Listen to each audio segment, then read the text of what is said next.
ओम नमः शिवाय। हर हर महादेव। आज पौष माह के कृष्ण पक्ष की द्वादशी तिथि और शुक्रवार का दिन है। सफला एकादशी का व्रत रखने वाले विष्णु भक्तों के व्रत का आज पारण किया जाएगा। पारण करने से पहले श्री हरि विष्णु भगवान, लक्ष्मी माता और तुलसी माता की पूजा करनी चाहिए। उसके बाद में राजा अम्बरीश और तुलसी माता की कथा सुननी चाहिए। फिर ब्राह्मण को भोजन करवाकर यथासंभव दान दक्षिणा देकर फिर अपने व्रत का पारण करना चाहिए। इस तरह पूरे विधि विधान से व्रत रखने से भगवान श्री हरि विष्णु हम पर बहुत ही जल्द प्रसन्न हो जाते हैं और हमारी समस्त मनोकामनाएं पूर्ण करते हैं। सारे विष्णु भक्तों की मंगल कामना के साथ शुरू करते हैं आज की कथा। बोलो गणेश भगवान की जय हो। एक बार देवताओं के कोषाध्यक्ष कुबेर जी को अपने धन वैभव पर बहुत ही अहंकार हो गया था। उन्होंने अपना धन वैभव दिखाने के लिए भगवान शिव और मां पार्वती को भोजन पर आमंत्रित करने का निश्चय किया। जब वो भगवान शिव के पास पहुंचे तो भगवान शिव तो अंतर्यामी हैं, वे कुबेर के अहंकार के बारे में जान गए। भगवान शिव कहने लगे कि कुबेर, हम दोनों तो नहीं आ पाएंगे, लेकिन गणेश आ जाएगा। गणेश जी भी समझ गए कि पिताजी मुझसे क्या करवाना चाहते हैं, तो गणेश जी सही समय पर कुबेर के निवास पर पहुंच गए। कुबेर जी ने गणेश जी को अपना धन वैभव दिखाने के लिए बहुत प्रसन्न होकर सोने चांदी के बर्तनों में भोजन परोसा और बड़े ही खुश होकर पास में बैठ गए कि अब गणेश से मुख से मेरी खूब तारीफ सुनूंगा। लेकिन कुबेर की खुशी कहाँ टिकने वाली थी, क्योंकि गणेश जी ने भोजन की तारीफ तो की, लेकिन बार बार भोजन मांगते रहे। गणेश जी ने थोड़े ही समय में कुबेर की रसोई में बना हुआ सारा भोजन समाप्त कर दिया। पर गणेश जी कह रहे थे कि मेरा पेट तो अब भी नहीं भरा है, कृपया करके आप मेरे लिए भोजन और मंगवाइए। अब कुबेर कहाँ से मंगवाए? गणेश जी ने तो सारा भोजन समाप्त करवा दिया था। तो कुबेर वहाँ पर चुपचाप बैठे रहे। गणेश जी कुबेर से कहने लगे कि अगर तुम मुझे पर्याप्त भोजन नहीं करवा सकते थे तो मुझे बुलाया ही क्यों था? किस काम का है यह धन वैभव? तुम्हें पता है कि मुझे तो धन वैभव से ज़्यादा प्यारा अच्छा भोजन है। तो गणेश जी के ऐसा कहते ही कुबेर जी के सब कुछ समझ में आ गया कि गणेश जी ने यह सब कुछ मेरा अहंकार तोड़ने के लिए किया है। तो कुबेर ने हाथ जोड़कर गणेश जी भगवान से माफ़ी मांगी। तो गणेश जी बड़े ही खुश होते हुए अपने पिता के पास आकर सारा वृतांत बताया। इसीलिए कहते हैं कि हमें अपने पद और प्रतिष्ठा पर कभी भी अहंकार नहीं करना चाहिए। बोलो गणेश भगवान की जय हो। पहले अपने सुनेंगे शनि देव की कथा। बोलो शनि महाराज की जय हो। अब अपने सुनते हैं राजा अम्बरीश की कथा। पौराणिक काल में कई महान ऋषि हुए हैं। इनमें से एक थे ऋषि दुर्वासा। ऋषि दुर्वासा अपने क्रोध के लिए जाने जाते थे। देवतागण भी ऋषि दुर्वासा के क्रोध से भयभीत रहते थे। ऋषि दुर्वासा के आराध्य शिव जी हैं। दुर्वासा ऋषि का जन्म भगवान शिव की क्रोध अग्नि से हुआ था। एक बार भगवान शिव को बेहद भयंकर क्रोध आ गया, तो उनके क्रोध को देखकर सभी देवता भय से छिप गए। तब माता पार्वती ने शिव जी को शांत किया, तो भगवान शिव ने अपने गुस्से को अत्रि की पत्नी अनसुईया के अंदर सिंचित कर दिया। इसके बाद अनसुईया ने एक बच्चे को जन्म दिया, जिसका नाम दुर्वासा रखा गया। दुर्वासा का स्वभाव बचपन से ही बहुत तेज और गुस्से वाला था। भगवान शिव के अवतार होने के कारण ऋषि दुर्वासा को अत्यधिक क्रोध आता था। ऋषि दुर्वासा अपने क्रोध में किसी को भी श्राप दे देते थे। इसीलिए सभी देवता उनसे डरते थे और श्राप के डर से उनका खूब आदर करते थे। पौराणिक शास्त्रों के अनुसार महाभारत में दुर्वासा ऋषि के मंत्र से ही कुंती ने सूर्य पुत्र कर्ण को जन्म दिया था, और लक्ष्मण की मृत्यु का कारण भी ऋषि दुर्वासा को ही माना जाता है। ऋषि दुर्वासा माता अनसुईया और ऋषि अत्रि के पुत्र थे। ऋषि दुर्वासा अपने माता पिता की आज्ञा लेकर तपस्या करने के लिए चले गए थे। तो ऋषि दुर्वासा ने अन्न जल का त्याग करके कठोर तपस्या की और सभी नियमों का पालन करते हुए सारी सिद्धियां प्राप्त कर ली थी। इसीलिए वे सिद्ध योगी कहलाए। कुछ समय पश्चात यमुना नदी के किनारे अपना आश्रम बनाया और वहीं पर अपना पूरा जन्म बिताया था। ऋषि दुर्वासा अत्यंत बुद्धिजीवी थे। उन्होंने कई रचनाएं की थी। माना जाता है कि ऋषि दुर्वासा त्रेता युग, द्वापर युग और सतयुग में जीवित थे। तो आज इन्हीं के श्राप से जुड़ी हुई एक कथा सुनते हैं राजा अम्बरीश की, जो एकादशी व्रत के पारण से पहले सुनी जाती है। लक्ष्मीपति नारायण की जय हो। राजा अम्बरीश भगवान श्री हरि के परम भगत थे। उनके पास खूब धन दौलत था। सातों द्वीप, अचल संपत्ति और अतुल ऐश्वर्य के शासक होने के बाद भी इन सब चीजों को वो सपने के समान समझते थे। राजा अम्बरीश का मानना था कि जिस धन वैभव के लोभ में पड़कर मनुष्य घोर नरक में जाता है, वह केवल 4 दिन की चांदनी होती है। राजा अम्बरीश का भगवान श्री कृष्ण में और उनके प्रेमी साधुओं में परम प्रेम था।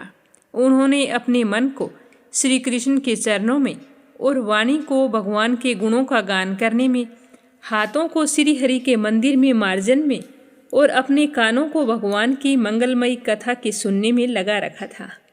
उन्होंने अपने नेत्रों को श्री हरि के विग्रह व मंदिरों के दर्शन में, नासिका को उनके चरण कमलों पर चढ़ी श्रीमती तुलसी की दिव्य गंध में और जीवा को भगवान के प्रति अर्पित निवेद प्रसाद में संलग्न कर दिया था। राजा अम्बरीश के पैर भगवान के क्षेत्र आदि की पैदल यात्रा करने में लगे रहते थे और वे सिर से भगवान श्री कृष्ण के चरण कमलों की वंदना किया करते थे। इस प्रकार उन्होंने अपने सारे कर्म यज्ञ पुरुष इंद्रियातीत भगवान के प्रति उन्हें सर्वात्मा एवं सर्वरूप समझकर समर्पित कर दिए थे और भगवत ब्राह्मणों की आज्ञा के अनुसार ही वे इस पृथ्वी पर शासन करते थे। तो इस तरह राजा अम्बरीश की अनन्य प्रेममयी भक्ति से प्रसन्न होकर भगवान ने उनकी रक्षा के लिए सुदर्शन चक्र को नियुक्त किया था, जो हमेशा राजा अम्बरीश की रक्षा के लिए तैयार रहता था। एक समय की बात है, राजा अम्बरीश अपनी पत्नी के साथ भगवान श्री कृष्ण की आराधना करने के लिए 1 वर्ष तक द्वादशी प्रधान एकादशी व्रत करने का नियम लिया था। व्रत की समाप्ति होने पर कार्तिक महीने में उन्होंने 3 रात का उपवास किया और एक दिन यमुना जी में स्नान करके भगवान श्री कृष्ण की पूजा करके पहले ब्राह्मणों को भोजन करवाया, फिर सुसज्जित गौएं उन ब्राह्मणों के घर भेज दी। इस तरह से ब्राह्मण देवताओं को अच्छी तरह खुश करके उनसे आज्ञा लेकर व्रत के पारण की तैयारी करने लगे। तो उसी समय ऋषि दुर्वासा वहां पर पहुंच गए, जो श्राप और वरदान देने में माहिर थे। ऋषि दुर्वासा को देखते ही अम्बरीश उठकर खड़े हो गए, आसन देकर उन्हें बैठाया और विविध सामग्रियों से उनके चरणों में प्रणाम करके भोजन के लिए प्रार्थना की। दुर्वासा जी ने राजा अम्बरीश की प्रार्थना स्वीकार कर ली और कहने लगे कि भोजन तो मैं करूँगा, पर पहले स्नान करके आऊँगा। तो वह नदी तट पर चले गए। वहाँ पर ब्रह्मा जी का ध्यान करते हुए यमुना के पवित्र जल में स्नान करते रहे और उधर राजा अम्बरीश के पारण का समय बीतता जा रहा था। द्वादशी केवल 1 घड़ी भर की शेष रह गई थी। तो राजा अम्बरीश तो धर्म संकट में पड़ गए। तो ब्राह्मणों से परामर्श करने लगे, कहने लगे कि ब्राह्मण देवताओं, ब्राह्मण को बिना भोजन करवाए स्वयं खा लेना और द्वादशी रहते पारण ना करना, दोनों में ही दोष है। इसीलिए आप मुझे ऐसा कोई उपाय बताओ जैसा करने में मेरी भलाई हो और मुझे पाप ना लगे। मुझे क्या करना चाहिए? तो सारे ब्राह्मण विचार करके कहने लगे कि श्रुतियों में ऐसा कहा गया है कि जल पी लेना भोजन करना भी है और नहीं करना भी है। इसीलिए इस समय तुम जल से पारण कर लो। तो ऐसा निश्चय करके मन ही मन भगवान का चिंतन करते हुए राजा अम्बरीश ने जल पी लिया और फिर दुर्वासा जी के आने का इंतजार करने लगे। दुर्वासा जी आवश्यक कर्मों से निवृत्त होकर यमुना तट से लौट आए। जब राजा ने आगे बढ़कर उनका अभिनंदन किया, तब उन्होंने अनुमान से ही समझ लिया कि राजा अम्बरीश ने पारण कर लिया है। तो उन्हें गुस्सा आ गया। उस समय दुर्वासा जी बहुत भूखे थे, तो वो क्रोध से थर थर कांपने लगे और उन्होंने हाथ जोड़कर खड़े राजा अम्बरीश से कहा, अरे इसे देखो तो सही, यह कितना क्रूर है। धन के मद में मतवाला हो रहा है। भगवान की भक्ति तो इसे छू नहीं सकती। यह अपने आप को समर्थ मानता है। इससे बड़ा तो कोई है ही नहीं। इसने तो आज धर्म का उल्लंघन करके बड़ा अन्याय किया है। मैं यहाँ पर इनका अतिथि बनकर आया था, पर यह मुझे खिलाए बिना ही स्वयं भोजन कर लिया है। ये मेरे क्रोध से नहीं बच सकता। यह कहकर राजा अम्बरीश से कहने लगे कि जो गलती तुमने की है उसकी सजा तो तुम्हें भुगतनी पड़ेगी। मुझे भोजन करवाए बिना तुमने व्रत का पालन कैसे किया? इस तरह बोलते बोलते दुर्वासा ऋषि क्रोध से जल उठे। उन्होंने अपनी एक जटा उखाड़ी और जमीन पर डाल दी। उससे एक राक्षसी उत्पन्न हुई। तो ऋषि दुर्वासा ने उससे कहा कि राजा अम्बरीश को मार डालो। तो वह आग के समान जलती हुई हाथ में तलवार लेकर राजा अम्बरीश पर टूट पड़ी। परम पुरुष परमात्मा ने अपने सेवक की रक्षा के लिए पहले ही सुदर्शन चक्र को नियुक्त कर रखा था। तो जैसे आग क्रोध से गुर्राते हुए सांप को भस्म कर देती है, वैसे ही सुदर्शन चक्र ने दुर्वासा जी की कृत्या को जलाकर ढेर कर दिया। जब दुर्वासा जी ने देखा कि मेरी बनाई हुई कृत्या तो जल रही है और सुदर्शन चक्र मेरी ओर आ रहा है, तो वे भयभीत हो गए और अपने प्राणों को बचाने के लिए वहां से भाग निकले। अब आगे आगे ऋषि दुर्वासा और पीछे पीछे सुदर्शन चक्र। तो दुर्वासा ऋषि भागते भागते आकाश, पृथ्वी, अतल वितल आदि नीचे के लोक, समुंदर, लोकपाल और उनके द्वारा सुरक्षित लोकों में एवं स्वर्ग लोक तक पहुंच गए। पर सुदर्शन चक्र उनके पीछे लगा ही रहा। तो इस तरह चक्कर को अपने पीछे लगा हुआ देखकर ऋषि दुर्वासा डर गए। जब ऋषि दुर्वासा को अपनी रक्षा करने वाला कोई भी दिखाई नहीं दिया, तो वो अपने प्राण बचाने के लिए देव शिरोमणि पितामह ब्रह्मा जी के पास गए और बोले कि पितामह, आप तो स्वयंभू हैं, आप इस तेजोमय चक्कर से मेरी रक्षा कीजिए। तो पितामह ने कहा कि दुर्वासा जी, मैं, शंकर जी, दक्ष, भृगु आदि प्रजापति, भूतेश्वर आदि सब जिनके बनाए नियमों में बंधे हैं तथा जिनकी आज्ञा शिरोधार्य करके हम लोग संसार का हित करते हैं, उनके भगत के द्रोही को बचाने में हम समर्थ नहीं हैं। जब पितामह ने इस प्रकार से दुर्वासा जी को निराश कर दिया, तो वो भगवान के चक्कर से डरे हुए कैलाशवासी भगवान शंकर की शरण में गए। तो शंकर जी से जाकर रक्षा की गुहार लगाई। तो शंकर जी ने कहा कि दुर्वासा जी, जिनसे पैदा हुए अनेकों ब्रह्मांडों में हमारे जैसे हजारों चक्कर काटते हैं, यह चक्कर उन्हीं विश्वेश्वर का शस्त्र है। तो अपनी जान बचाने के लिए आप उन्हीं की शरण में जाओ। विष्णु भगवान ही तुम्हारा मंगल कर सकते हैं। तो शंकर जी की बात सुनकर निराश होकर दुर्वासा जी श्री हरि के परम धाम बैकुंठ की ओर भाग पड़े। ऋषि दुर्वासा भगवान के चक्कर की आग से जल रहे थे। वे बैकुंठ पहुँचते ही भगवान के श्री चरणों में गिर पड़े। उन्होंने कहा कि हे अच्युत, हे अनंत, आप संतों के एकमात्र इच्छित हैं। प्रभु, संपूर्ण जगत के जीवनदाता, मैं अपराधी हूँ, आप मेरी रक्षा कीजिए। आपका परम प्रभाव न जानने के कारण मैंने आपके प्यारे भक्त का अपराध किया है। प्रभु, आप मुझे बचाइए। तो श्री भगवान जी बोले कि दुर्वासा जी, मैं तो सर्वथा भक्तों के अधीन हूँ। मुझ में तनिक भी स्वतंत्रता नहीं है।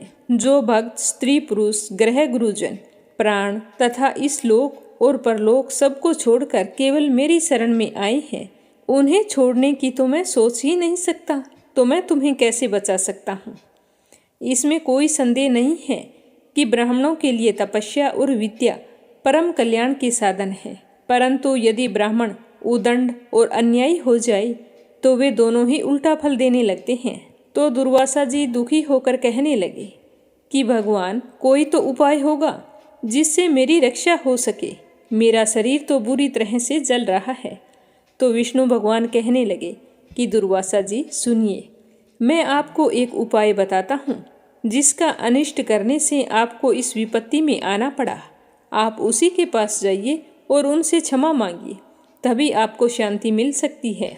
तो इतना सुनते ही ऋषि दुर्वासा उल्टे पांव दौड़ पड़े और भागते भागते राजा अम्बरीश के पास आई और अत्यंत दुखी होकर राजा अम्बरीश की पैर पकड़ने चाहे।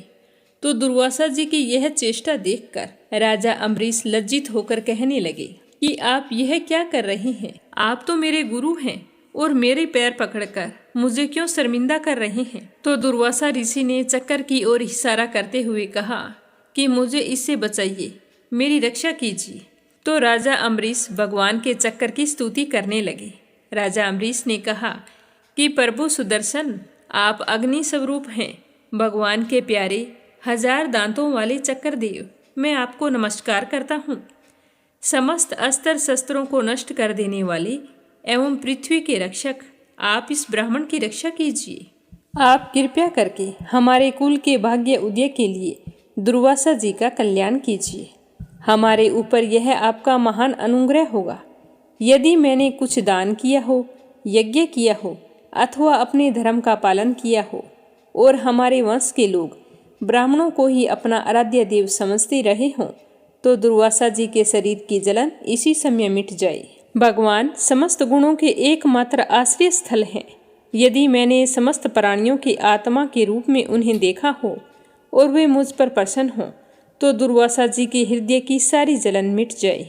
जब राजा अम्बरीश ने सुदर्शन चक्र की इस प्रकार स्तुति की, तो उनकी प्रार्थना से वह चक्कर शांत हो गया और दुर्वासा जी चक्कर की आग से मुक्त हो गए। उनका चित्त स्वस्थ हो गया और वे राजा अम्बरीश को अनेकों उत्तम आशीर्वाद देते हुए उनकी प्रशंसा करने लगे। दुर्वासा जी ने कहा कि धन्य है, आज मैंने भगवान के प्रेमी भक्तों का महत्व देखा। राजन, मैंने आपका अपमान किया, फिर भी आप मेरे लिए मंगल कामना कर रहे हैं। महाराज अम्बरीश, आपका हृदय करुणा भाव से परिपूर्ण है। आपने मेरे ऊपर महान अनुग्रह किया है। आपने मेरे अपराध को भुलाकर मेरी रक्षा की है। जब से ऋषि दुर्वासा के पीछे वो सुदर्शन चक्र पड़ा था और वो अपने जीवन की रक्षा के लिए भाग रहे थे, तो सभी देवी देवताओं के पास जाकर राजा अम्बरीश के पास लौट कर आए। तब तक 1 साल का समय व्यतीत हो चुका था। फिर भी राजा अम्बरीश ने भोजन नहीं किया था। वे ऋषि दुर्वासा के लौटने का इंतजार कर रहे थे, तो उन्होंने दुर्वासा जी के चरण पकड़ लिए और उन्हें प्रसन्न करके विधि पूर्वक भोजन करवाया। तो यह देखकर दुर्वासा ऋषि बहुत ही खुश हुए। राजा अम्बरीश के गुणों की प्रशंसा करते हुए उनसे अनुमति लेकर आकाश मार्ग से प्रस्थान कर गए। इस तरह ऋषि दुर्वासा के प्रसन्नता पूर्वक चले जाने के बाद में राजा अम्बरीश ने अपने परिवारजनों के साथ बड़े ही प्रेम पूर्वक भोजन किया। कुछ साल बीतने के बाद में राजा अम्बरीश अपने ही समान भक्त पुत्रों पर राज्य का भार छोड़कर स्वयं वन में चले गए। वहाँ वे बड़ी ही धीरता के साथ आत्म स्वरूप भगवान में अपना मन लगाकर गुणों के प्रवाह रूपी संसार से मुक्त हो गए। भगवान श्री हरि विष्णु के परम भक्त राजा अम्बरीश की इस कथा को द्वादशी के दिन सुनने पर भगवान श्री हरि विष्णु बहुत ही प्रसन्न होते हैं और अपने भक्तों पर हमेशा अपना आशीर्वाद बनाए रखते हैं। बोलो विष्णु भगवान की जय हो। अब अपने सुनते हैं संतोषी माता की कहानी। बोलो संतोषी माता की जय हो। एक बुढ़िया थी, उसके 7 बेटे थे। 6 कमाने वाले थे और एक बेटा निकम्मा था, वह कोई काम धाम नहीं करता था। तो बुढ़िया 6 बेटों की रसोई बनाती और उन्हें बड़े प्रेम पूर्वक भोजन कराती। फिर उनसे जो कुछ जूठन बच जाती वह 7वें को दे देती। पर वह भोला बाला था, इस बारे में कुछ भी नहीं जानता था। तो एक दिन अपनी पत्नी से कहने लगा कि देखो, मेरी माँ मुझसे कितना प्रेम करती है, मुझे कितने प्रेम से भोजन करवाती है। तो उसकी पत्नी कहने लगी कि हाँ हाँ क्यों नहीं, सबका जूठा जो तुमको खिलाती है। तो अपनी पत्नी की बात सुनकर वह कहने लगा, नहीं, ऐसा नहीं हो सकता, मेरी माँ ऐसा नहीं कर सकती। जब तक मैं अपनी आंखों से ना देखूं, तुम्हारी बात पर विश्वास नहीं कर सकता। तो उसकी पत्नी ने हंसकर कहा कि जब आंखों से देख लोगे तब तो मानोगे। तो उसने कहा ठीक है। कुछ दिन बीतने पर दीपावली का त्योहार आया। तो घर पर 7 प्रकार के भोजन और चूरमे के लड्डू बने।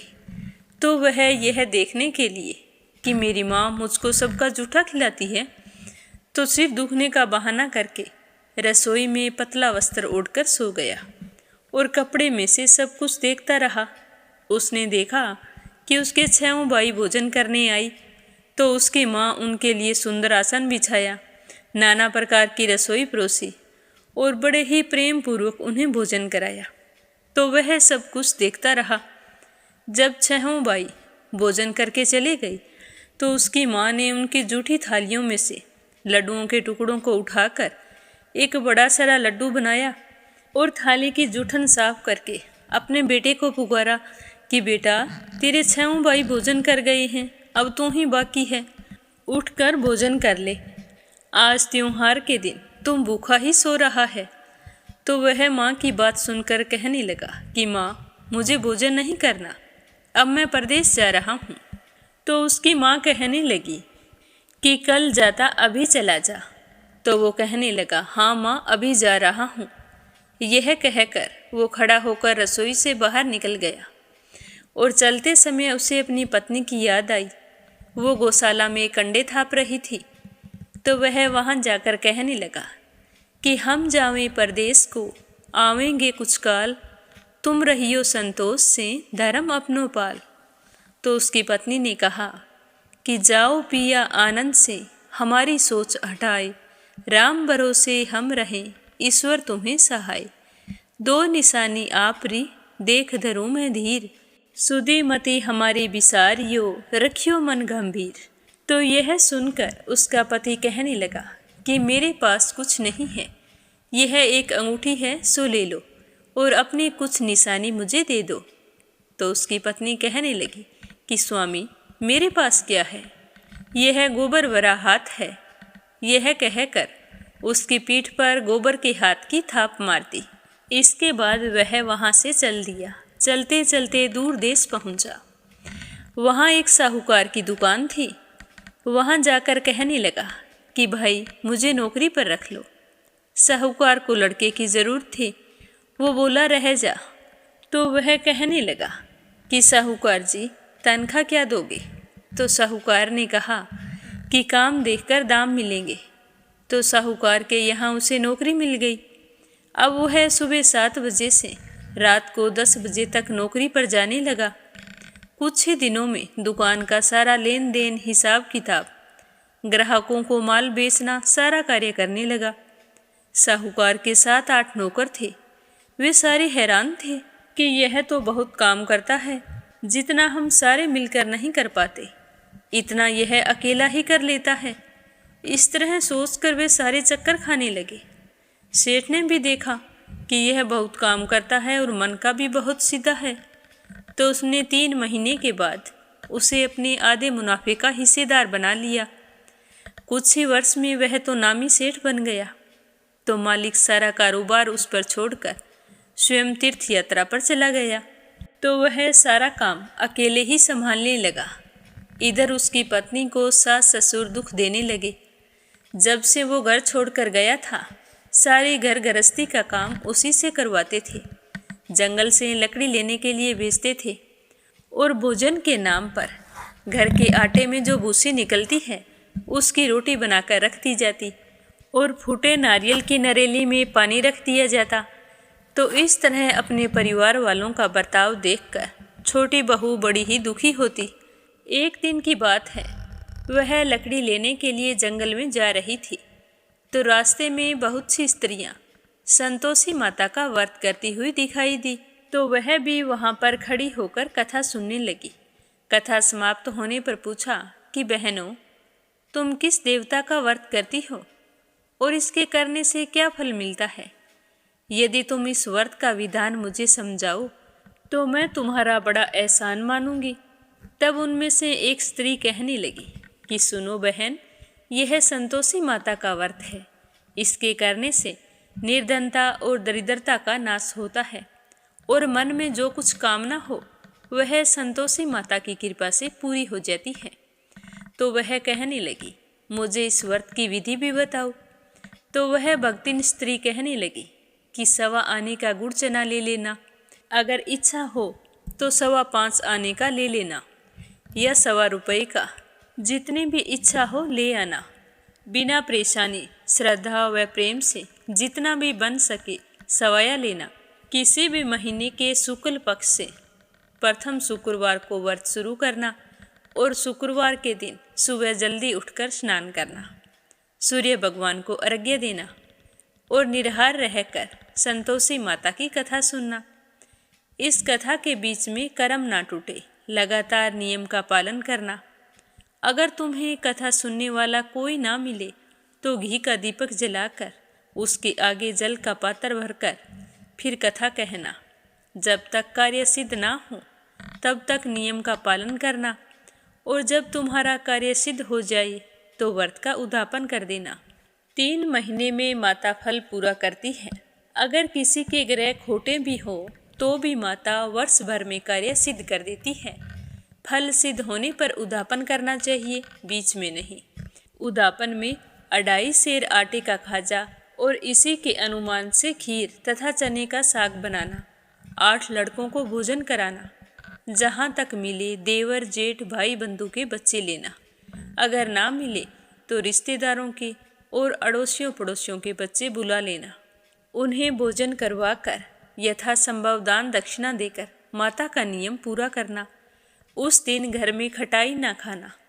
तो यह सारा विधान सुनकर बुढ़िया के बेटे की बहू बहुत खुश हुई और यह सोचकर चल पड़ी कि आज मुझे लकड़ी बेचने से जो कुछ मिलेगा उसके लिए मैं संतोषी माता के व्रत की सामग्री खरीदूंगी। तो रास्ते में लकड़ियों के बोझे को बेचकर उन पैसों से गुड़ चना लिया और माता के व्रत की तैयारी करके आगे चली। सामने मंदिर देखकर पूछने लगी कि यह मंदिर किसका है। तो सारे कहने लगे कि यह तो संतोषी माता का मंदिर है। तो यह सुनते ही वह तो भागकर माता के मंदिर में गई और माँ के चरणों में लौटने लगी। दीन होकर विनती करने लगी कि माँ, मैं निपट अज्ञानी हूँ, व्रत के नियम नहीं जानती हूँ, मैं बहुत दुखी हूँ। हे माता, हे जगत जननी, मेरा दुख दूर करो, मैं तुम्हारी शरण में आई हूँ। इस तरह विनती करके वो घर आ गई और शुक्रवार का व्रत रखा। तो माता की कृपा से एक शुक्रवार बीता था कि दूसरे शुक्रवार को उसके पति का पत्र आ गया और उससे अगले शुक्रवार को उसके पति का भेजा हुआ रुपया भी आ गया। यह देखकर जेठ जेठानी मुंह सिकोड़ने लगे। लड़के ताने देने लगे कि काकी के पास अब तो पत्थर आने लगे, रुपया आने लगा, अब तो काकी की खातिर बढ़ेगी। तो वह बेचारी सरलता से कहती, भैया कागज आए या रुपया, वो तो हम सब के लिए अच्छा है। ऐसा कहकर वो आंखों में आंसू भरकर संतोषी माता के मंदिर में गई और मातेश्वरी के चरणों में गिरकर रोने लगी कि माँ, मैंने तुमसे कब पैसा मांगा? मुझे पैसों से क्या काम है? मुझे तो अपने सुहाग से काम है। मैं तो अपने स्वामी के दर्शन मांगती हूँ। तब माता ने प्रसन्न होकर कहा कि जा बेटी, तेरा स्वामी अवश्य आएगा। तो यह सुनकर वो तो खुशी से बावली होकर घर जाकर काम करने लगी। अब संतोषी माँ विचार करने लगी कि इस भोली पुत्री से मैंने कह तो दिया कि तेरा पति आएगा, लेकिन आएगा कैसे? वो तो इसे सपने में भी याद नहीं करता। उसे याद दिलाने के लिए मुझे जाना पड़ेगा। तो इस तरह सोचकर माता रानी बुढ़िया के बेटे के पास जाकर सपने में प्रकट होकर कहने लगी कि साहूकार के बेटे सो रहा है या जाग रहा है? तो वह कहने लगा कि माता, ना तो सोया हूँ और ना ही जाग रहा हूँ, कहो क्या आज्ञा है? तो माता रानी कहने लगी कि तेरे घर बार कुछ नहीं है क्या? तो माँ की बात सुनकर वो कहने लगा कि मेरे पास सब कुछ है, भरा पूरा परिवार है, माँ बाप है, भाई भाभी हैं, बहू है, क्या कमी है? तो माँ कहने लगी कि भोले पुत्र, तेरी पत्नी घर पर घोर कष्ट उठा रही है, तेरे माँ बाप उसे दुख दे रहे हैं, वो तो तेरे लिए तरस रही है, तू उसकी सुध ले, तू तो उसे सपने में भी याद नहीं करता। तो वो कहने लगा कि हाँ माता जी, मुझे सब कुछ मालूम है, परंतु मैं जाऊँ कैसे? परदेश की बात है, लेन देन का कोई हिसाब नहीं है, जाने का कोई रास्ता नज़र नहीं आता, कैसे चला जाऊँ? तो माँ कहने लगी कि मेरी बात मान, सवेरे नहा धोकर संतोषी माता का नाम ले, घी का दीपक जलाकर दंडवत कर दुकान पर जा बैठ। तो देखते ही देखते दुकान का सारा लेन देन चुक जाएगा, जमा माल बिक जाएगा, सांझ होते होते धन का भारी ढेर लग जाएगा। यह कहकर माता रानी उसके सपने से अंतर्ध्यान हो गई। अब सुबह होते ही वह तो सपने की बात को मानकर सुबह नहा धोकर संतोषी माता को दंडवत घी का दीपक जलाकर दुकान पर जाकर बैठ गया। थोड़ी देर में ही देखता है कि देने वाले रुपया लाने लगे, लेने वाले हिसाब लेने लगे। कोठे में भरे सामान के खरीदार नगद दाम देकर सौदा करने लगे। शाम तक धन का भारी ढेर लग गया। तो यह देखकर वो बहुत ही खुश हुआ और मन ही मन माता रानी का धन्यवाद करने लगा और घर ले जाने के लिए गहना कपड़ा सामान खरीदने लगा और वहाँ का काम निपटा कर तुरंत घर के लिए रवाना हो गया। उधर उसकी पत्नी जंगल में लकड़ी लेने गई तो लौटते समय माताजी के मंदिर में रुकी। वह तो उसके रोजाना वहाँ रुकने का स्थान था। तो धूल उड़ती देखकर वह कहने लगी कि माँ, आज ये धूल कैसी उड़ रही है। तो माता कहती है कि हे पुत्री, तेरा पति घर आ रहा है। अब मैं तुम्हें जैसा कहूँ वैसा ही करना है। तू लकड़ियों के 3 बोझे बना ले, एक नदी किनारे रख देना, दूसरा मेरे मंदिर पर और तीसरा अपने सर पर रखकर घर जाना। तेरे पति को लकड़ी का गट्ठर देखकर मोह पैदा होगा। वो नदी किनारे रुकेगा, नाश्ता पानी बनाकर फिर माँ से मिलने जाएगा। तब तू लकड़ी का गट्ठर लेकर घर जाना और चौक पर लकड़ियाँ डालकर जोर से आवाज़ लगाना कि लो सासू जी, लकड़ियों का गट्ठर लो, भूसी की रोटी दो, नारियल की नरेली में पानी दो, आज मेहमान कौन आया है। तो इस तरह संतोषी माता ने उसे समझाया। तो उसने कहा कि ठीक है माँ, जैसा तुमने कहा वैसा ही करूँगी। तो वो जल्दी से वहाँ से खड़ी हुई और लकड़ियाँ लाने चली गई। 3 लकड़ियों के गट्ठर लेकर आई, एक नदी किनारे रखा, एक माता के मंदिर में रख दिया और एक गट्ठर लेकर घर की ओर चल पड़ी। इतने में वहाँ पर एक मुसाफिर आ पहुँचा। सूखी लकड़ी देखकर उसकी इच्छा हुई कि यहीं पर विश्राम करूं, भोजन बनाकर खा पीकर फिर गांव जाऊंगा। तो इस तरह वो रास्ते में रुककर भोजन बनाने लगा, फिर विश्राम करके शाम को गांव गया। सबसे बड़े प्रेम से मिला। उसी समय सिर पर लकड़ी का गट्ठर लिए एक औरत आती है और लकड़ियों का भारी बोझा आंगन में डालकर जोर से 3 आवाज़ लगाती है कि लो सासू जी, लकड़ियों का गट्ठर लो, भूसी की रोटी दो, आज मेहमान कौन आया है। तो बहू की बात सुनकर उसकी सास भागकर बाहर आती है और अपने दिए हुए कष्टों को भुलाने हेतु कहती है कि बहू, तुम ऐसा क्यों बोल रही है, तेरा पति ही तो आया है, आ बैठ, मीठा भात खा, भोजन कर, कपड़े गहने पहन, भूसी की रोटी तू क्यों खाए, भूसी की रोटी खाए हमारे दुश्मन। तो इस तरह की आवाज़ सुनकर उसका पति बाहर आ जाता है और अपनी पत्नी की अंगुली में अंगूठी देखकर व्याकुल हो जाता है और अपनी माँ से कहता है कि माँ, ये कौन है। तो उसकी माँ कहती है कि बेटा, ये तेरी बहू है, जब से तू गया है यह तो किसी की नहीं सुनती है, सारे गांव में भटकती फिरती है, घर का काम काज कुछ नहीं करती और 4 पहर आकर खा जाती है। आज तुझे देखकर पता नहीं कैसे ये पागलों जैसी बातें कर रही है। तो अपनी माँ की बात सुनकर उसका बेटा कहने लगा कि ठीक है माँ, कोई बात नहीं, तुम मुझे दूसरे घर की चाबी दे दो, मैं उसी में रह लूँगा। तो उसकी माँ कहने लगी कि ठीक है, जैसी तेरी मर्जी। ऐसा कहकर उसकी माँ ने दूसरे मकान की चाबी अपने बेटे को दे दी। तो वह चाबी लेकर दूसरे मकान की तीसरी मंजिल का कमरा खोलकर उसमें अपना सारा सामान रख लिया। एक दिन में राजा के महल जैसा ठाट बाट बन गया। दोनों पति पत्नी सुखपूर्वक रहने लगे। इतने में शुक्रवार का दिन आने वाला था। तो वह अपने पति से कहने लगी कि स्वामी, मुझे संतोषी माता के व्रत का उद्यापन करना है। तो उसका पति बोला कि खुशी से करो। तो बहू खुश होकर उद्यापन की तैयारी करने लगी। अब जेठ के बच्चों को भोजन के लिए कहने गई तो उन्होंने कहा कि ठीक है काकी, आ जाएंगे। परंतु पीछे से जेठानी ने अपने बच्चों को सिखा दिया कि देखो, भोजन करते समय खटाई मांगना, जिससे उसका उद्यापन पूरा ना हो। तो बच्चों ने कहा ठीक है। अब शुक्रवार के दिन वो नहा धोकर अपनी काकी के यहाँ भोजन करने गए।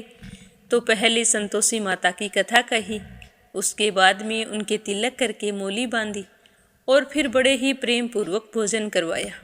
तो बच्चों ने खीर खाने के बाद कहा कि काकी, अब हमें खटाई दो, खीर हमें नहीं भाती है, देखकर मन में अरुचि सी होती है, तो वो कहने लगी कि बेटा, खटाई किसी को नहीं दी जाएगी। यह तो संतोषी माता के व्रत का उद्यापन है, इसमें खटाई नहीं खाई जाती। तो लड़के खड़े हो गए और कहने लगे कि काकी पैसे दे दो। तो वो भोली बहू कुछ जानती नहीं थी और उसने बच्चों को पैसे दे दिए। तो जेठ के लड़के उसी समय हट करके दुकान से इमली लाए और खाने लगे। तो यह देखकर बहू पर संतोषी माता ने कोप किया।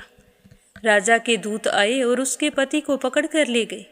जेठ जेठानी मनमाने वचन कहने लगे कि लूट खोस कर धन लाया था, अब पता चल जाएगा जब जेल की हवा खाएगा। तो बहू से यह सब कुछ सहन नहीं हुआ और वो रोती हुई माताजी के मंदिर गई और कहने लगी कि हे माँ, तुमने ये क्या किया, हंसाकर मुझे रुला दिया। तो संतोषी माता कहने लगी कि बेटी, तूने उद्यापन करके मेरा व्रत भंग किया है। तो वो कहने लगी कि माँ, मैंने कोई अपराध नहीं किया, मैंने तो भूल से लड़कों को पैसे दे दिए थे, मुझे क्षमा कर दो माँ, मैं तुम्हारा उद्यापन फिर से करूँगी। तो उसकी बात सुनकर संतोषी माता कहने लगी कि बेटी, अब की बार भूल मत करना। तो वो कहने लगी कि नहीं माँ, अब भूल नहीं होगी, पर तुम मुझे बतलाओ मेरे पति घर कैसे आएंगे। तो संतोषी माता ने कहा कि जा पुत्री, तेरा पति तुझे रास्ते में आता ही मिलेगा। तो जैसे ही वह संतोषी माता को प्रणाम करके मंदिर से बाहर निकली तो रास्ते में उसका पति आता हुआ दिखाई दिया। तो वह पूछने लगी कि आप कहाँ गए थे। तो उसका पति हंसकर कहने लगा कि इतना धन जो कमाया है उसका टैक्स राजा ने मांगा था, वही भरने गया था। तो वह प्रसन्न होकर कहने लगी कि भला हो संतोषी माता का, अब घर चलो। तो कुछ दिन बाद फिर शुक्रवार आया तो वह अपने पति से कहने लगी कि स्वामी, मुझे व्रत का उद्यापन फिर से करना है। तो उसके पति ने कहा कि खुशी से करो, पर अब की बार ध्यान रखना। तो वह जेठ के लड़कों को भोजन के लिए कहने के लिए गई। तो बच्चों ने कह दिया कि आ जाएंगे, पर उसकी जेठानी कहने लगी कि पिछले उद्यापन से तुम्हारा मन नहीं भरा, जब और आ गई। तो उसने अपनी जेठानी को कुछ नहीं कहा, चुपचाप लौट आई। तो पीछे से जेठानी अपने अपने लड़कों को सिखाने लगी कि अब की बार तुम ऐसा करना, जाते ही खटाई मांगना। तो जैसे ही शुक्रवार का दिन आया तो बच्चे नहा धोकर अपनी काकी के यहाँ चले गए। कथा सुनने के बाद में जैसे ही उसकी काकी ने भोजन परोसा तो वो कहने लगे कि खीर तो हम नहीं खाएंगे, हमें तो खटाई चाहिए। तो उनकी काकी कहने लगी कि बेटा, आज तो खटाई किसी को नहीं मिलेगी, भोजन करना है तो करो। तो वो कहने लगे कि नहीं, हम भोजन नहीं करेंगे, खीर खाने से तो हमारा जी बिगड़ता है। ऐसा कहकर सारे उठ खड़े हुए और अपने अपने घर चले गए। तो काकी यह देखकर बहुत ही दुखी हुई। फिर ब्राह्मणों के लड़कों को लाकर भोजन कराने लगी। पहले उन्हें श्रद्धापूर्वक भोजन करवाया और फिर दक्षिणा की जगह एक एक फल उन्हें दिया। तो संतोषी माता बहुत ही प्रसन्न हुई। तो माता की कृपा होते ही 9वें महीने उनके घर चंद्रमा के समान पुत्र ने जन्म लिया। तो पुत्र को पाकर दोनों पति पत्नी बड़े ही खुश थे। अब वह छोटी बहू अपने बेटे को लेकर प्रतिदिन माताजी के मंदिर जाने लगी। तो संतोषी माता ने सोचा कि यह तो रोज़ मेरे मंदिर आती है, क्यों ना आज मैं इसके घर चलूं। तो इस तरह का विचार करके माता ने भयानक रूप बनाया। गुड़ और चने से सना हुआ मुख और ऊपर सूंड के समान होठ, उस पर मक्खियाँ भिन भिन कर रही थी। जैसे ही वह उसके घर पहुंची तो दहलीज पर पैर रखते ही उसकी सास चिल्लाने लगी कि देखो रे, कोई चुड़ैल डाकिन आ रही है, बच्चों इसे भगाओ, नहीं तो ये किसी को खा जाएगी। तो लड़के उसे भगाने लगे, चिल्ला चिल्ला कर खिड़कियाँ बंद करने लगे। तो छोटी बहू ऊपर कमरे में बैठी थी। आवाज़ सुनकर उसने खिड़की में से देखा तो वह तो प्रसन्नता से पागल हो गई और अपने दूध पीते बच्चे को हटाकर पागलों की तरह भागती हुई नीचे आ गई और कहने लगी कि आज माताजी मेरे घर आई हैं। तो यह देखकर उसकी सास का क्रोध फट पड़ा। वो कहने लगी कि क्या उतावली हो रही है, जो इस चुड़ैल को देखकर बच्चे को पटक दिया। तो इतने में माँ के प्रताप से पूरे घर में लड़के ही लड़के नजर आने लगे। तो बहू कहने लगी कि सासू माँ, मैं जिसका व्रत करती हूँ ये वही संतोषी माता है, कोई चुड़ैल डाकिन नहीं है, ये तो मेरी माँ है। तो बहू की बात सुनकर और संतोषी माता का चमत्कार देखकर उसकी सासू माँ के सब कुछ समझ में आ गया और उसने भागकर माताजी के चरण पकड़ लिए और विनती करके कहने लगी कि हे माता, हम मूर्ख हैं, अज्ञानी हैं, तुम्हारे व्रत और विधि के बारे में कुछ नहीं जानते। व्रत भंग करके हमने बहुत बड़ा अपराध किया है। हे जगत माता, आप हमारा अपराध क्षमा करो। अब से हम सारे के सारे आपकी पूजा किया करेंगे। तो सास की बात सुनकर संतोषी माता बहुत ही प्रसन्न हुई और उन्हें आशीर्वाद देकर वहां से अंतर्ध्यान हो गई। हे संतोषी माता, जैसे प्रसन्न होकर बहू को फल दिया वैसा सबको देना। जो भी व्रत रखकर आपकी इस कथा को पढ़े या सुने सुनाए उसके सारे मनोरथ पूर्ण करना। बोलो संतोषी माता की जय हो। अब सुनेंगे भागवत कथा का 8वां स्कंद। तो पूरे श्रद्धा भाव से कहिए, श्री हरि विष्णु भगवान के अनंत स्वरूपों की जय हो, भागवत कथा की जय हो। 8वें स्कंद में विभिन्न मनवंतरों का परिचय दिया गया है, जिनमें भगवान विष्णु ने जन्म लेकर अनेक लीलाएं की थी। तो श्रद्धा भाव से ध्यानपूर्वक सुनते रहिए। महाराज परीक्षित ने सुखदेव जी से प्रार्थना की कि वे उन्हें मनवंतरों का परिचय दें, क्योंकि इन मनवंतरों में भगवान विष्णु ने अनेक जन्म लेकर अनेक उत्तम कर्म किए हैं।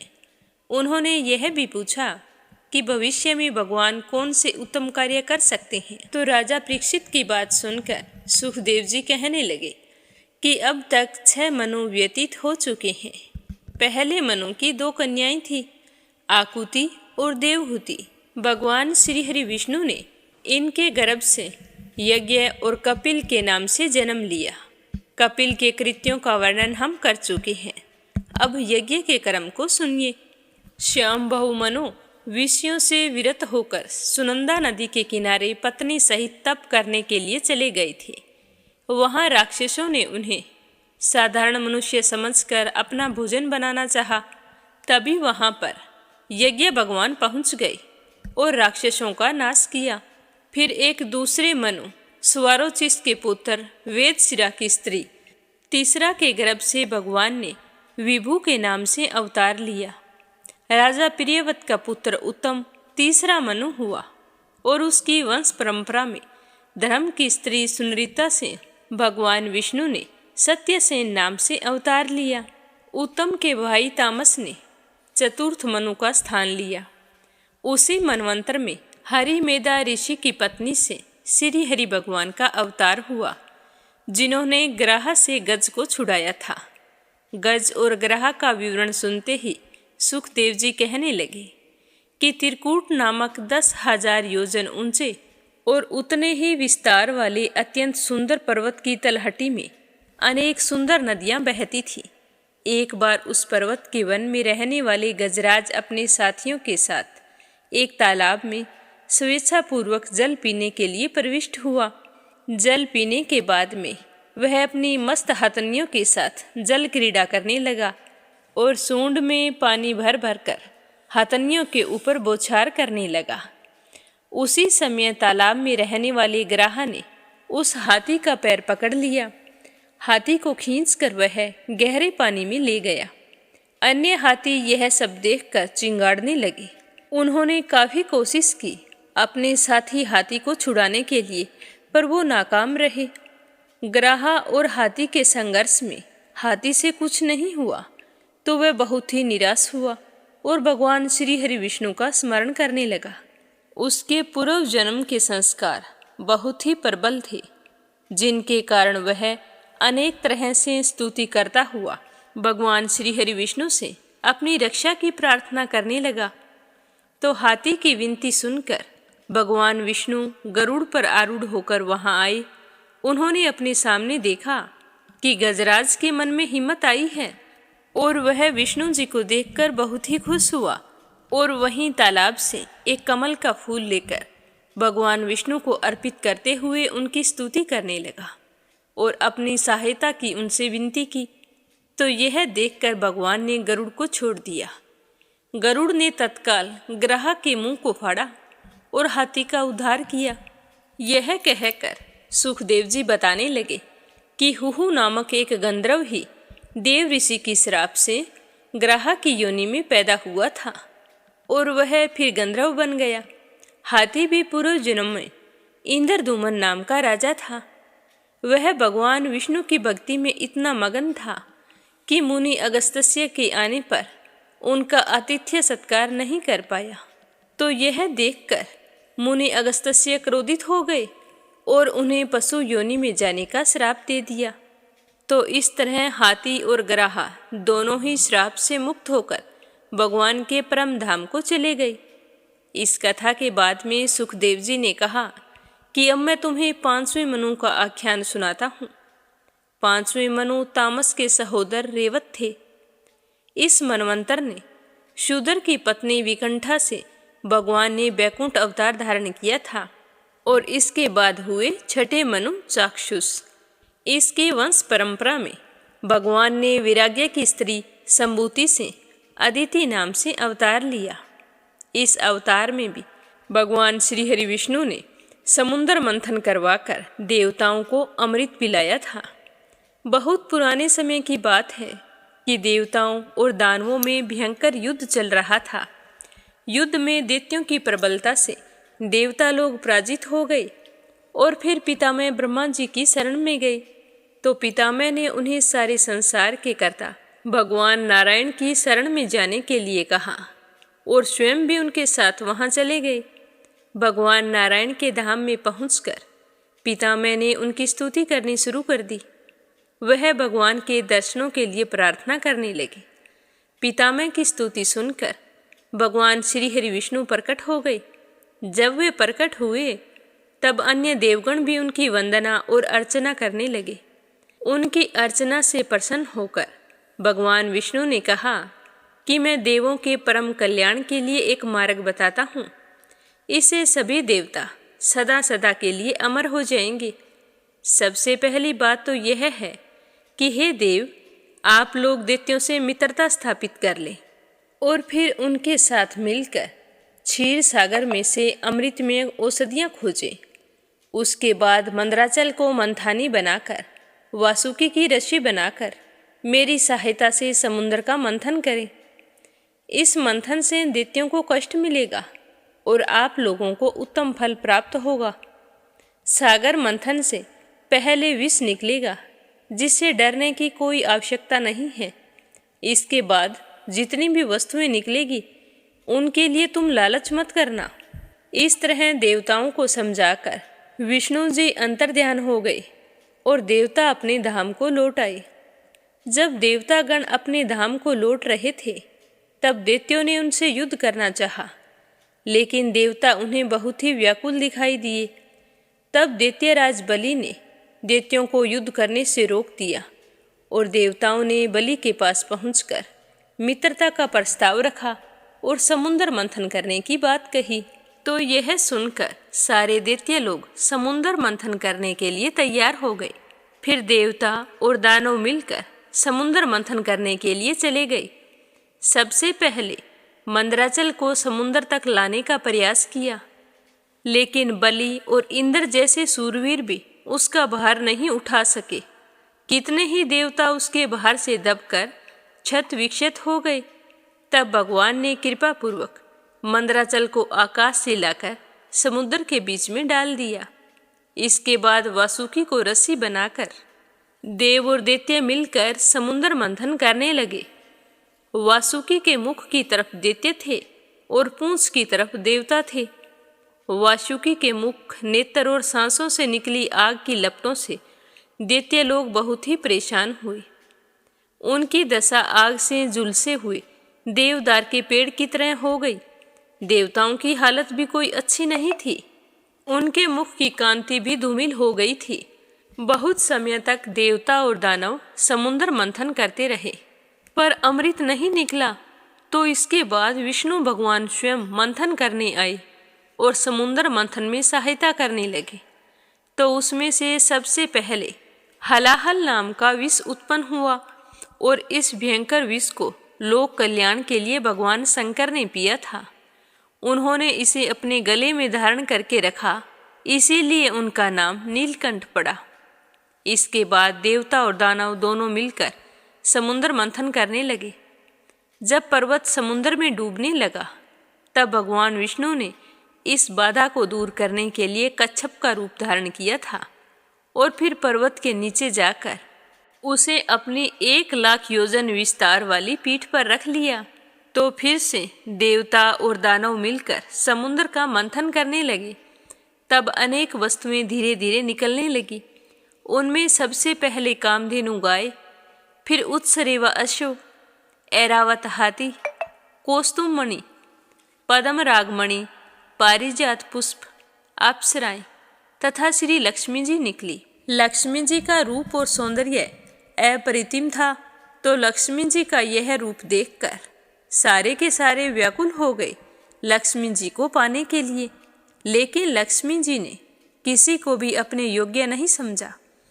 उन्हें प्रत्येक में कोई ना कोई दोष दिखाई दिया, जैसे दुर्वासा में क्रोध, बृहस्पति और शुक्र में वैराग्य का अभाव, ब्रह्मा और चंद्रमा में कामातुरता, देवों में कामुकता और परशुराम में दयाहीनता, सनत आदि ऋषियों में संसार के प्रति अरुचि, शिव के रूप में भयंकरता, मार्कंडेय जी में स्त्री रंजक स्वभाव का अभाव और हिरण्यकशिपु की अनिश्चित आयु आदि।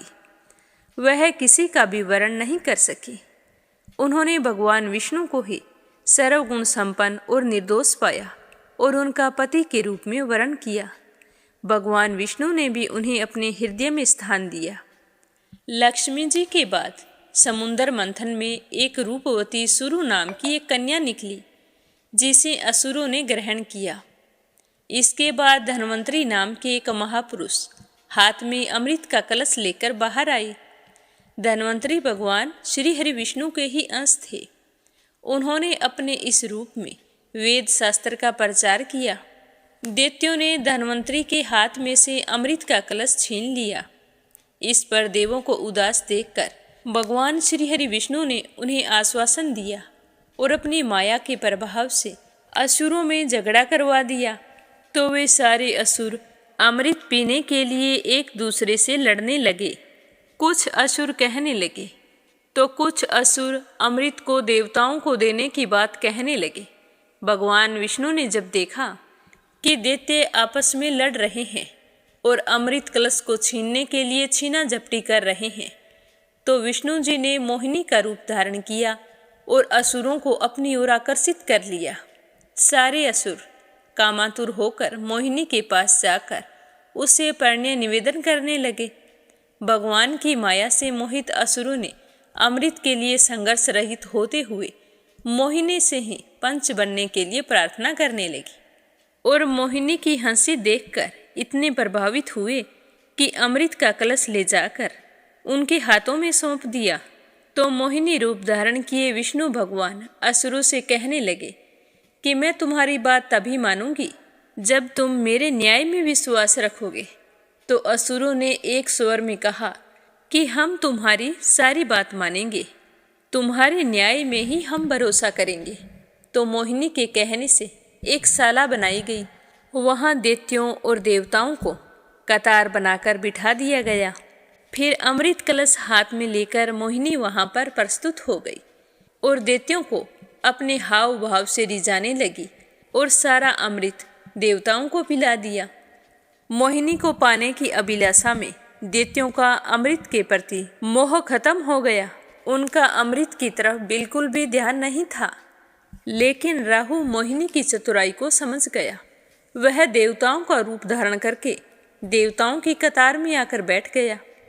उसे अमृत तो पीने को मिल गया, लेकिन सूर्य और चंद्रमा को उसके इस कपट के बारे में पता चल गया।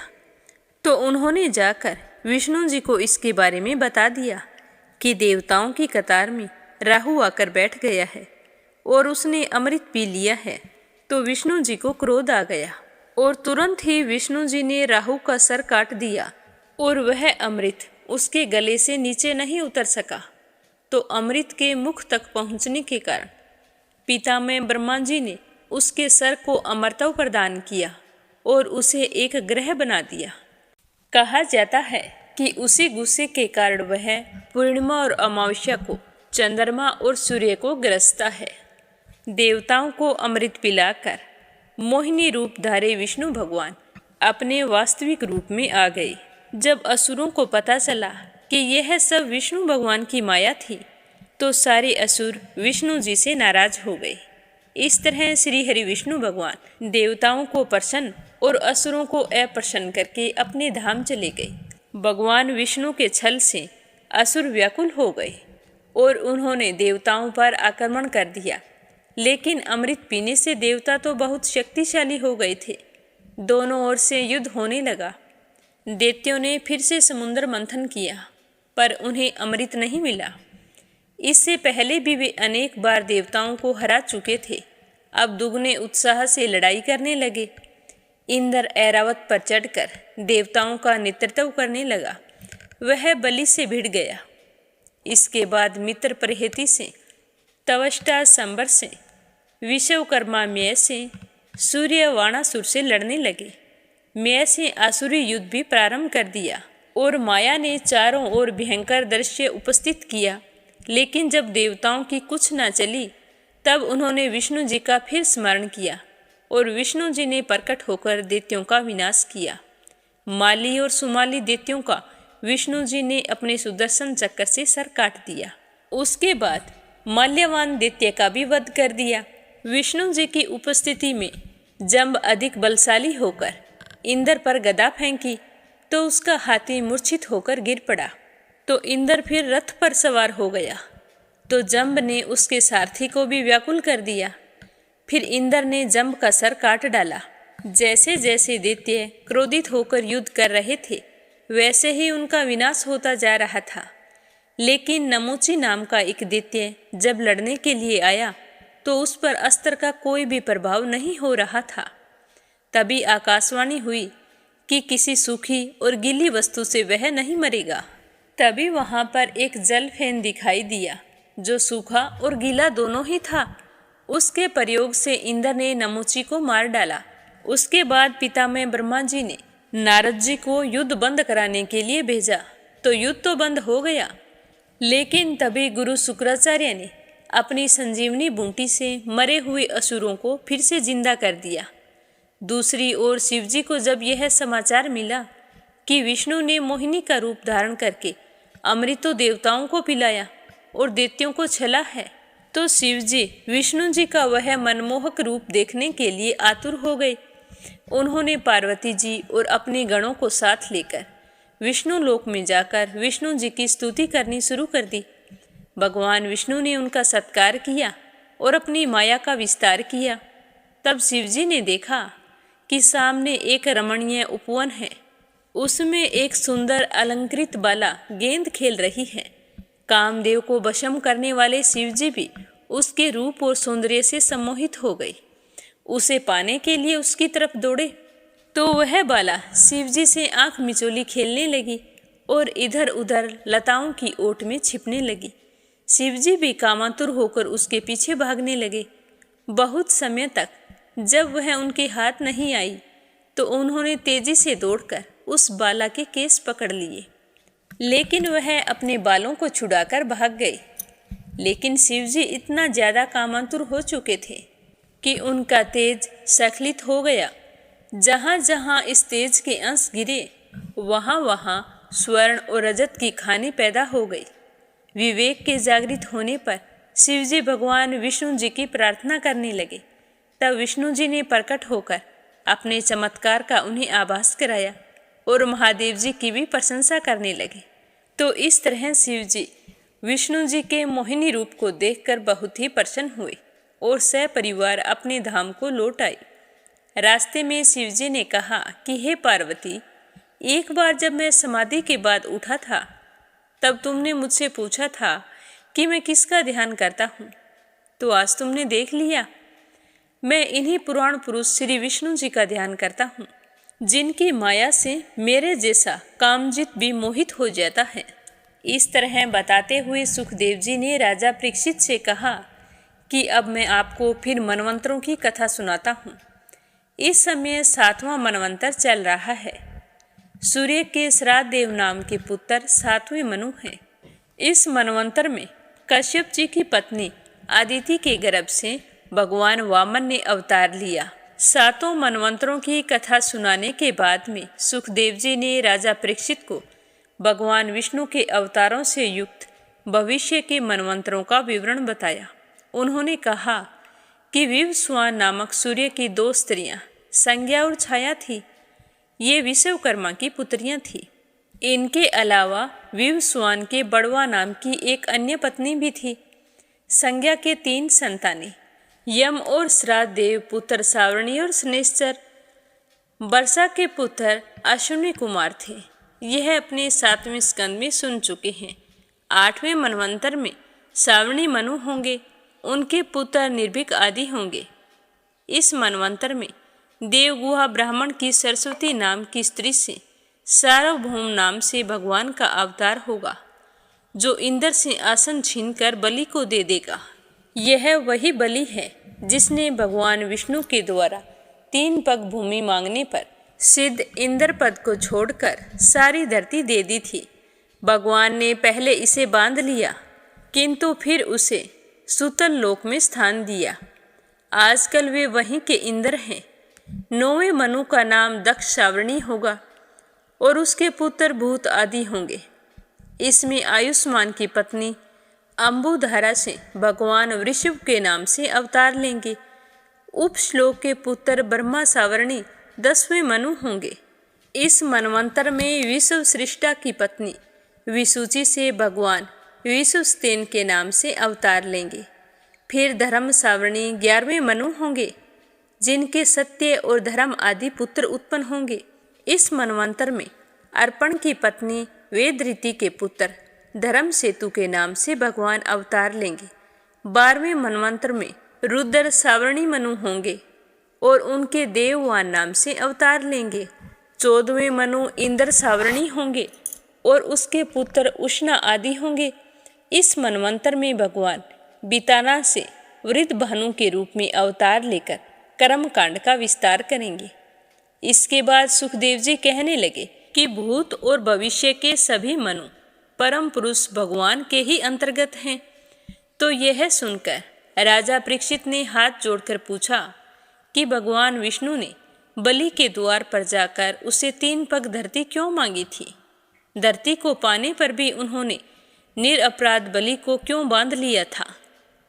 तो राजा परीक्षित की बात सुनकर सुखदेव जी कहने लगे कि राजा बलि अत्यंत धर्मात्मा और शत्रु विजेता था।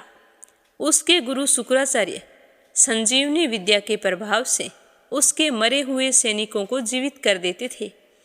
इंद्र के द्वारा मारा गया बलि भी उन्हीं के द्वारा जीवित किया गया था, इसीलिए वह अधिक शक्तिशाली हो गया।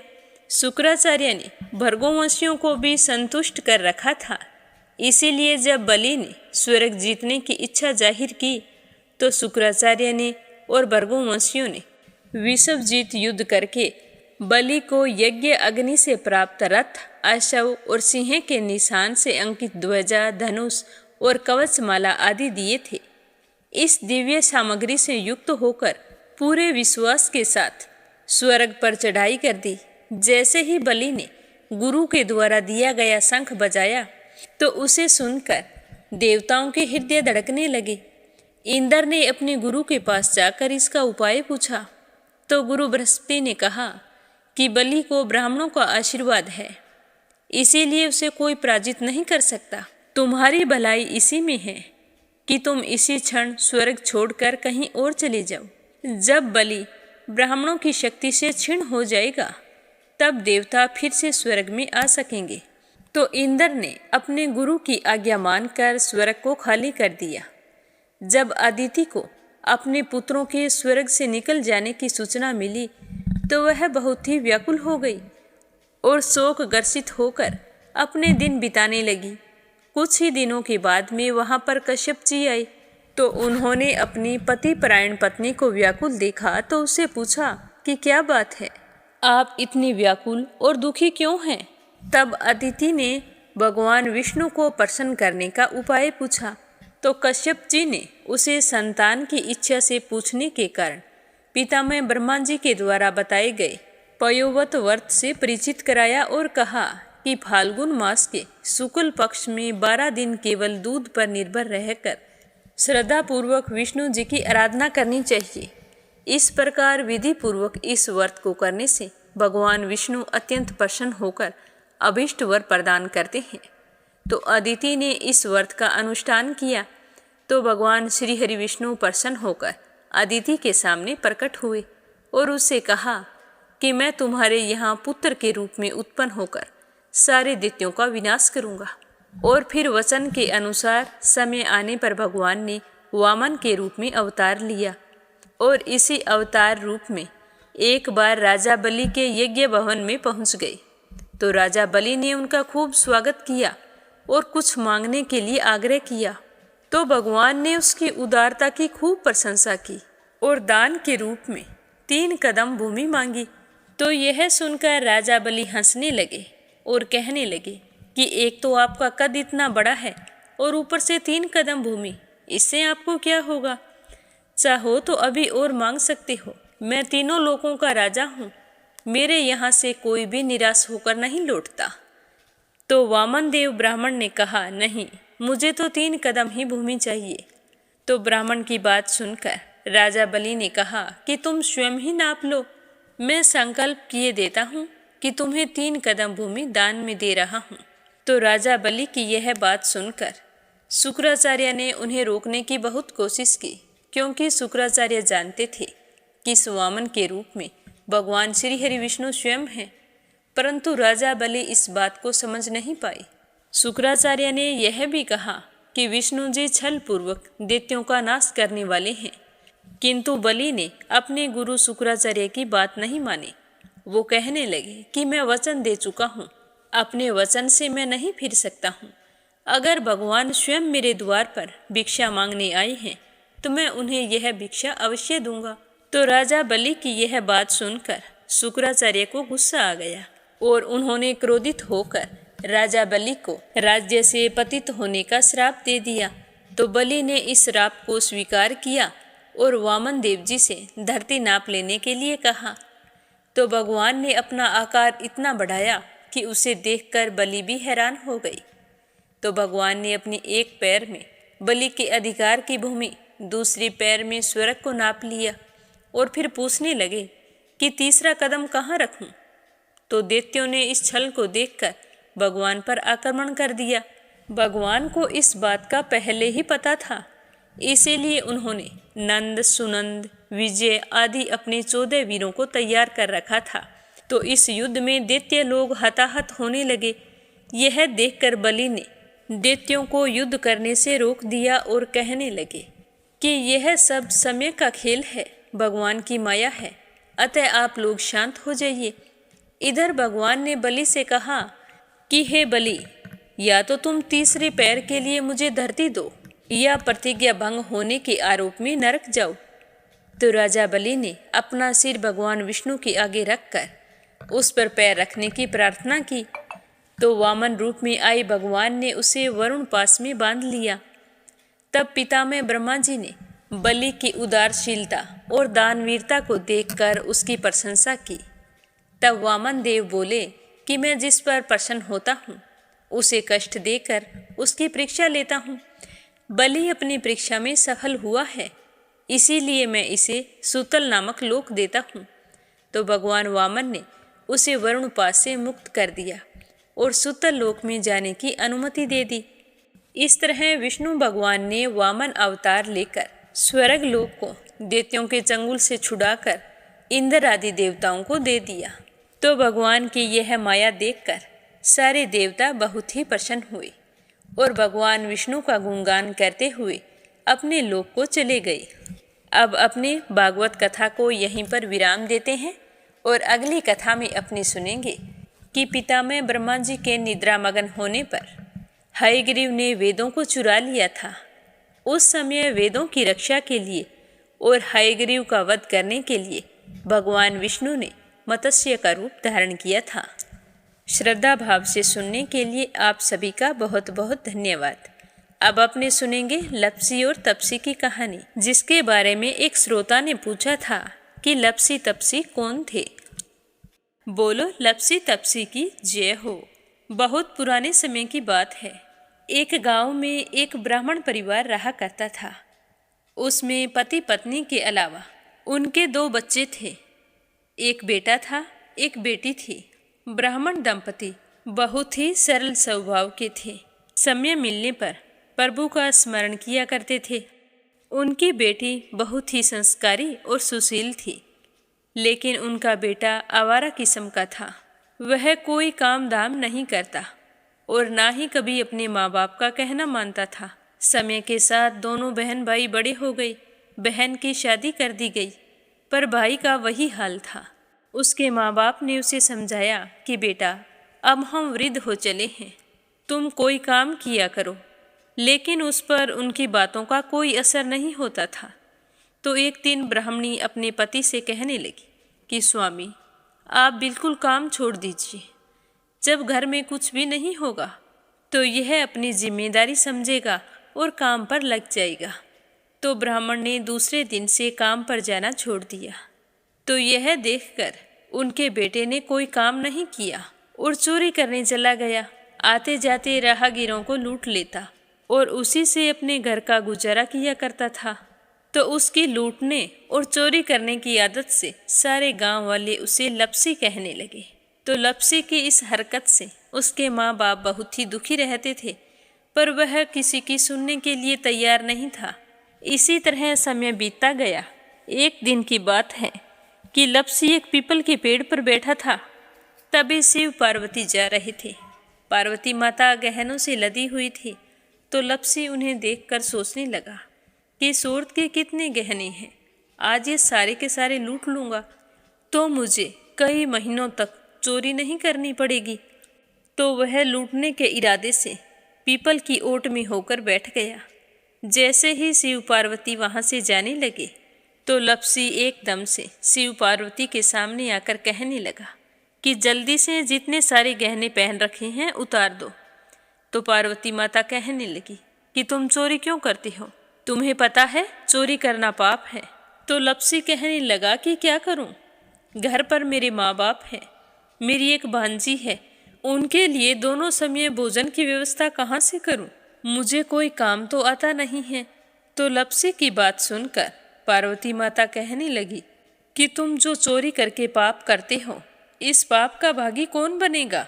तो लप्सी कहने लगा कि मेरे घर वाले सारे बनेंगे। तो पार्वती माता कहने लगी कि कोई नहीं बनेगा, पाप के भागी केवल तुम बनोगे।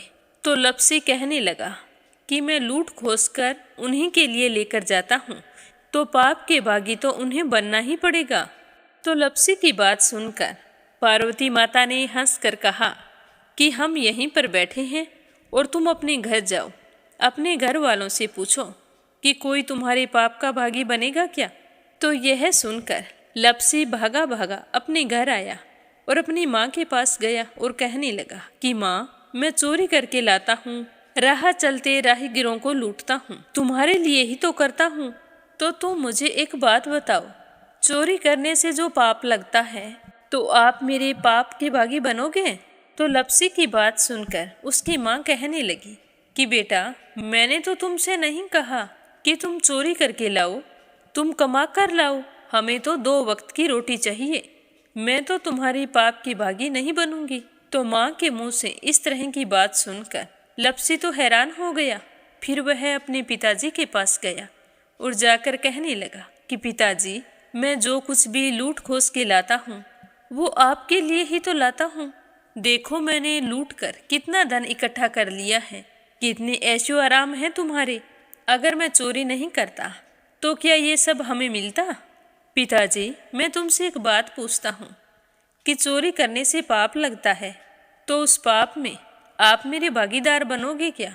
तो लप्सी की बात सुनकर उसके पिताजी कहने लगे कि बेटा, मैंने नहीं कहा कि तुम चोरी करके लाओ, तुम कमा कर लाओ, मैं तुम्हारे पाप का भागी नहीं बनूंगा।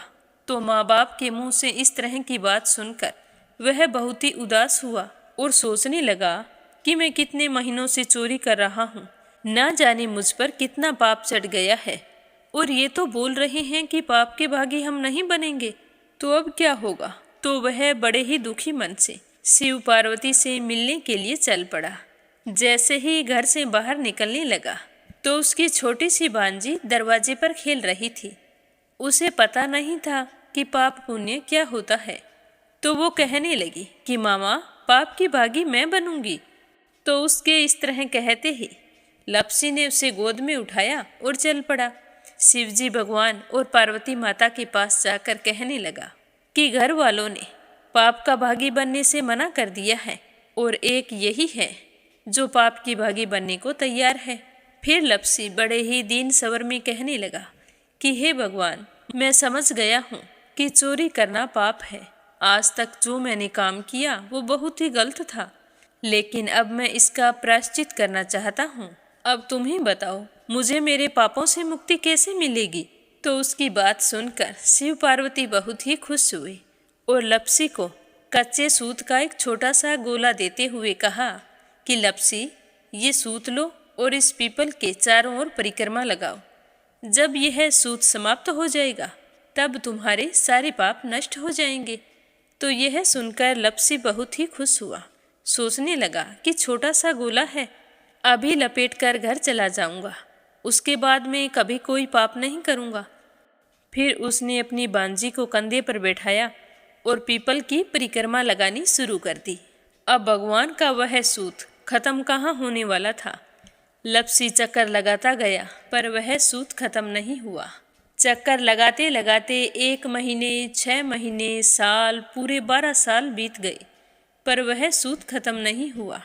12 साल बाद एक बार फिर शिव पार्वती जी वहाँ से गुजर रहे थे, तो पार्वती माता ने कहा कि स्वामी, चलो लपसी को चलकर देखते हैं। तो शिवजी कहने लगे, वो चोरी करने वाला, लूटने वाला कब का चला गया होगा। तो पार्वती माता कहने लगी कि नहीं स्वामी, चलकर देखने में क्या जाता है, चलो एक बार देखते हैं। तो शिव पार्वती जी जैसे ही पीपल वृक्ष के पास आए तो देखा कि लपसी तो अब भी चक्कर लगा रहा है। वहाँ चारों ओर गहरी खाई हो गई है और लपसी की बड़ी बड़ी दाढ़ी, मूंछें, नाखून बढ़ गए हैं। तो यह देखकर पार्वती माता ने कहा कि देखो स्वामी, आप तो कह रहे थे कि वो कब का ही चला गया, देखो इसके मन में सच्ची भक्ति है। तो पार्वती की बात सुनकर शिवजी ने कहा कि चलो अभी देख लेता हूँ। तो यह कहकर शिवजी ने एक सोने का कड़ा लपसी के आगे फेंक दिया। तो लपसी ने झट से उसके ऊपर पैर कर लिया। फिर अचानक से उसका ध्यान शिव पार्वती जी की ओर गया, तो वो हाथ जोड़कर कहने लगा कि भगवान, अब तो मेरे पाप समाप्त हो गए होंगे, आप मुझे यहाँ से जाने की आज्ञा दीजिए। आपका यह सूत अभी तक खत्म नहीं हुआ है। तो शिवजी भगवान ने कहा कि तुम्हारे पाप कर्म भी अभी तक पूरे नहीं हुए हैं। तो शिवजी की बात सुनकर लपसी कहने लगा कि भगवान, मुझे पूरे 12 वर्ष हो गए हैं आपकी भक्ति करते करते, और अब भी आप मुझ पर शक कर रहे हैं। तो शिवजी ने कहा कि अपना पैर उठाओ। तो जैसे ही लपसी ने अपना पैर उठाया तो उसके पैर के नीचे सोने का कड़ा था। तो यह देखकर लपसी शर्मिंदा हो गया और कहने लगा कि प्रभु, गलती हो गई, मुझे माफ़ करो, आगे से मैं ऐसी गलती कभी नहीं करूँगा। तो शिवजी कहने लगे कि नहीं लपसी, तुम्हारा पाप ऐसे पूरा नहीं हो सकता। अब तुम्हें 12 वर्ष तक और इसी तरह परिक्रमा करनी होगी, उसी के बाद तुम्हारे पाप समाप्त होंगे। यह कहकर शिव पार्वती वहाँ से चले गए और वह फिर से पीपल के पेड़ की परिक्रमा करता रहा। करते करते 12 साल बीत गए। 12 साल बाद में शिव पार्वती जी वहाँ पर आए तो उन्होंने देखा कि आज भी वो वहीं पर चक्कर लगा रहा है।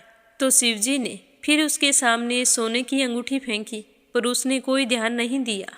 तो शिवजी भगवान प्रसन्न होकर कहने लगे कि हे लपसी, आज से तुम मेरी तपस्या करके तपसी बन गए हो।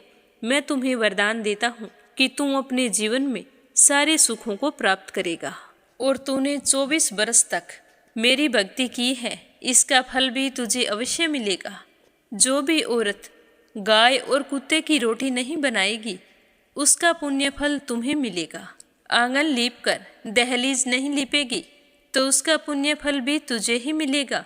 अगर हमारे घर की बहन बेटी को हम सूट, तीवल या साड़ी भेंट स्वरूप देते हैं तो साथ में मोली का धागा और कुछ रुपये नहीं देंगे तो उसका पुण्य फल भी तुम्हें ही मिलेगा। अगर कोई दिए से दिया जलाएगा तो उसका पुण्य फल भी तुम्हें ही मिलेगा। अगर व्रत और पूजा पाठ में सारी कहानी सुन ले और तुम्हारी कहानी ना सुने तो उसका पुण्य फल भी तुम्हें ही मिलेगा। कहा जाता है कि तभी से सुबह पहली रोटी गाय की और सुबह की अंतिम रोटी छोटी बनाई जाती है और शाम को अंतिम रोटी बड़ी बनाई जाती है जो कुत्ते की होती है। और दिए से दिया भी नहीं जलाया जाता और घर की बहन बेटियों को सूट और तीवल के साथ भेंट स्वरूप कुछ रुपए भी जरूर दिए जाते हैं। और उसी दिन से हर व्रत कथा के बाद में लपसी तपसी की कहानी जरूर सुनी जाती है और कथा समाप्त होने पर कहा जाता है कि लपसी का फल लपसी को मिले, तपसी का फल तपसी को मिले। हमारी पूजा पाठ का, हमारे व्रत का और हमारी कहानी का पुण्य फल हमें मिले। तो ये थी लपसी और तपसी की कहानी।